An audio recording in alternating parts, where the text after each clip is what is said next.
Arizona State surprised the hell out of the college football world in last year. And if you go back to a year ago at this time, there was nobody talking about Arizona State as a potential college football playoff contender, and justifiably so. They had gone 3-9 in back-to-back seasons, so it wasn't real likely that we were going to be talking about, hey, watch out for the Sun Devils. Sparky's going to be a potential, underdog wedding crasher. There was no reason to think about them like that. But is there somebody in 2025 that can fit that bill? Somebody who hasn't had a recent run of success that you're looking at to go, you know what? We aren't talking about them as a college football playoff contender, but we should be. Because I think there are a couple of schools that you should look at and go, oh, well, if things line up. Now, before I start down this path, I think it is important to say I'm not sitting here predicting that these schools are going to go to the college football playoff. But I think they somewhat fit that bill of the Arizona State where it's not even on the board right now, right? Like, for instance, and I got this way wrong. Last year when I predicted who would make the college football playoff, I picked North Carolina State to win the ACC and be in a college football playoff. Not only win the ACC, be in the college football playoff, but be one of the teams that got a bye in the college football playoff, because I thought Grayson McCall, really good quarterback. I thought that they had some talent and the schedule wasn't all that difficult for NC State. Well, Grayson McCall gets hurt. The schedule is maybe a little harder than I thought it was going to be, and NC State goes 6-7. So that's a swing and a miss. But I do think that you have to, for sake of this argument, think of some teams who were not good last year that nobody is going, I would pencil them into the college football playoff, because this is going to continue to happen. We are going to see teams in a 12-team playoff, 16-team playoff, who get in that you were not prepared for them to get in, that you were not thinking at the start of the season. Very rarely, if ever, is 1 through 12 going to shake out as, yeah, we saw that going kind of the whole way. With a 14 playoff, yeah, you can say, for the most part, we expect these teams to make the college football playoff. 12-team, 16-team playoff, you're going to have that unpredictability. And I think that's extra fun to think about and look at. So, with that being said, here are, I think, 3 teams that fit, and maybe not as bad as Arizona State, right? What Kenny Dillingham did with the Sun Devils, going from 3-9 back-to-back seasons to 11-3 and in the playoff with a bye last year, is insanely impressive. Deserves all the props in the world, but I don't know that you're going to see it be quite that level of a jump. With all of that being said, I have 3 teams that I think fit that bill that weren't quite 3-9. One of them was worse, actually, and that's Florida State. Florida State had as bad of a 2024 as you could have had. And I don't know if that started potentially just by getting off on the wrong foot. And if you've ever played football and you've ever put like all your eggs in the basket of, we're going to win game number 1, and then you don't, it can be such a mood killer, such a vibe killer, such a demotivator that it turns into you wallow in self-pity. And if you get to that spot, it can be a really tough hole to dig out from. So you get in a spot where, for Florida State, they go 13-0 the year before, don't make college football playoff because Jordan Travis's leg has a 45-degree angle in it, which is generally a bad thing. They get left out of the playoff. They feel like they should have. They go to their bowl game. They get just absolutely mollywopped. And then you start your season against Georgia Tech where you blow it. Not a great, like, you not only do you blow it, you lose a game that you feel like you shouldn't have lost in another country where you're starting quarterback in DJ Uiagalelei who you felt like, okay, this is going to be the guy that gets us over the hump, where things are going to be great, blah, blah, blah. Instead, you finish 17th in the ACC. If you'd asked a Florida State fan before the 2024 season, if you told them they were going to finish 17th in the country, they wouldn't have believed you. And they finished 17th in the ACC. They got wins over Cal and Charleston Southern. The schedule for Florida State last year was not all that good. And so it feels weird to be sitting here to say to you, they kind of have those same ingredients this year. Transfer quarterback with high expectations. A not bad schedule at all. And it feels wrong to sit here and say they have the exact same recipe as last year. But could I see Florida State making the college football playoff? Yeah, I could. Because I think Thomas Castellanos, their transfer quarterback from Boston College, I actually think he's really good. I think he can play. I have some belief that he's going to perform at a really high level for Florida State. I like him a lot. Better than DJ Uiagalelei. And furthermore, their schedule is not all that difficult. They play at Florida, yes, a problem. At Clemson, yes, a problem. But they're home for Alabama, which is probably not a win. But they're home for Miami. They're home for Wake Forest. They're home for Virginia Tech. The trips that Florida State has to make are not bad. They play Virginia. They play Kent State, East Texas, A&M. Wake Forest is not going to be great. Virginia Tech's not going to be great. They're at Stanford. If Florida State goes 9-3 and their 3 losses are to Alabama, Clemson, and Florida, who are 3 teams that I would tell you, or at least probably 2 teams, Florida might not be in the college football playoff conversation just quite yet. Clemson and Alabama should be college football playoff qualifiers in 2025.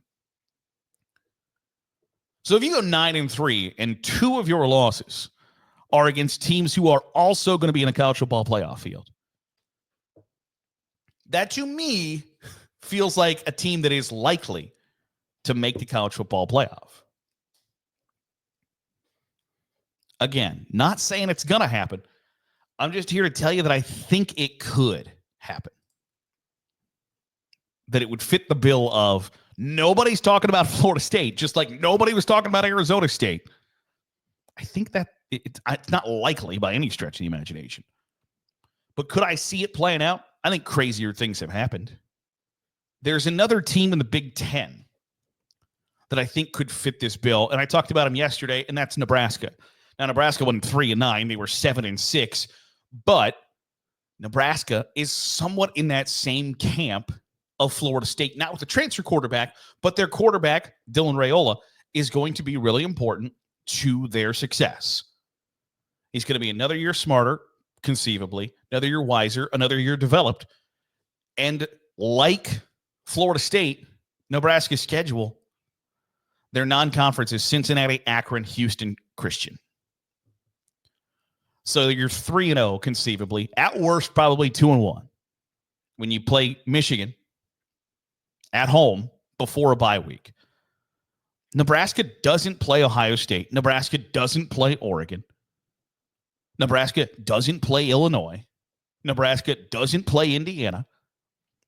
The toughest games in the Big Ten are at Penn State, which is undeniably a tough game, and home for Michigan. I think when you look at Nebraska's schedule, they are probably at worst. They should be on paper. They play USC. They play Iowa. There will be some tight, close games in there. At worst, they should be 8-4, which means at best, they should be 11-1. I think Nebraska might be a team that should have, and I mentioned this last year, and it ended up not playing out this way, that Miami should be in Nebraska is in that Miami category of teams who, coming into the last couple of weeks of the season, should control their own destiny in making the college football playoff. Not necessarily because of their talent level, not because they are the most talented of the 12 teams, not because they're one of the 12 most talented teams in college football, but because they're talented enough to win 9, 10, 11 games in their 12-game schedule, because that 12-game schedule ain't good. I think that and if I was to do who is 2025's Miami? Who is going to be the team that everything should set up perfectly, and yet they're still going to fumble the chance away? It might be Nebraska. But for the sake of this argument, a team that nobody's talking about to make the college football playoff that would come out of nowhere, a la Arizona State, to me would be Nebraska. And the other team that I think is almost the antithesis of Florida State, where I think Florida State's got a schedule that sets up nicely for them to make the college football playoff as long as their transfer quarterback plays somewhat above average. I'm waffling on Oklahoma because I like John Mateer a lot. I think John Mateer can play, and if he had played somewhere, basically anywhere else other than Washington State, in a Power 4 conference last year, John Mateer played in a Power 4 conference, there would be talk about him being a Heisman Trophy contender coming into this season. But because he played at Washington State and because he's playing for Oklahoma, when the conversation is, can he play well enough to save Brent Venables' job? I don't think you get to put John Mateer in the Heisman Trophy category talk. I'm waffling on whether I think Oklahoma can be that sleeper underdog and somehow win 9 games, or if Oklahoma is in such bad shape schedule-wise where you question whether they're going to make a bowl game and Brent Venables is going to keep his job. And so I don't know. But Oklahoma, and similarly to things we talked about last year, Oklahoma has a kind of a murderer's row schedule where at the end of last season, there was a 5-game stretch where Florida was just staring down the barrel of a gun. And you're like, I don't know how the hell they're going to get past this. And Oklahoma's in a similar spot where they have against Texas in the Cotton Bowl, at South Carolina, home for Ole Miss, at Tennessee, at Alabama, home for Missouri, home for LSU. Plus, they play Michigan in the non-conference. If Oklahoma can win 9 games in that stretch, they are undoubtedly going to be in the college football playoff, because unless their 3 losses were to Illinois State, Temple, and Kent State, even then, if they have wins against Texas, South Carolina, Ole Miss, Tennessee, Alabama, LSU, and Michigan, they're going to be in the college football playoff. But that's the one I'm waffling on the most. Do I think John Mateer can play at such a high level that he's going to drag Oklahoma from the depths and get Brent Venables' ass off the hot seat? I don't know. But I do think that they fit that bill just a little bit of Arizona State of, 1, nobody's talking about them. 2, can you get quarterback play and somebody else to drag your ass there a la Cam Scatterboo? I don't know. I feel much more confident that Florida State / Nebraska can be really good, because if you look at I think Oklahoma's over-under win total is 7.5. And you look at, okay, they're going to beat Illinois State, they're going to beat Temple, they're going to beat Kent State. That's 3, right? And then you have a game against Michigan that you should feel potentially okay about. But then you have to pick up a win against Auburn, Missouri, Texas, South Carolina, Ole Miss, Tennessee, Alabama, LSU. I would probably bet the under 7.5 wins. So that would wholly torpedo my argument. But nobody's talking about Oklahoma, and I think that's what you kind of have to look at, is just who in the hell was in the depths of their league last year that everybody kind of went, ugh. That you have to look like a crackpot to choose to make the college football playoff. Because if you had talked at this time last year of going, I think Arizona State might be a sleeper for the college football playoff, people would put you in an insane asylum. So maybe it feels a little insane to think that Oklahoma could fit that bill, but I think that's what you have to have a little bit. Want to know your thoughts. Who do you think can be a dark horse? Who can rise from the ashes to the college football playoff in 2025? Make your case in the comments below. Would love to read them.